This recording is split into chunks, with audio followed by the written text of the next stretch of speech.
जन्मदिनमिदम् अयि प्रिय सखे जन्मदिनमिदम् अयि प्रिय सखे शन्तनोतु ते सर्वदा मुदम् शन्तनोतु ते सर्वदा मुदम् प्रार्थयामहे भवशतायुषी प्रार्थयामहे भवशतायुषी ईश्वर सदा त्वां च रक्षतु ईश्वर सदा त्वां च रक्षतु पुण्यकर्मणा कीर्तिमर्जय पुण्यकर्मणा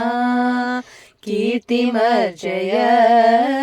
जीवनं तव भवतु सार्थकम् जीवनं तव भवतु सार्थकम् जन्मदिनमिदम् अयि प्रिय सखे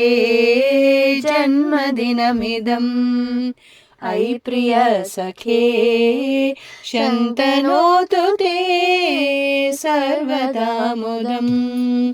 शन्तनोतु ते सर्वदा मुदम्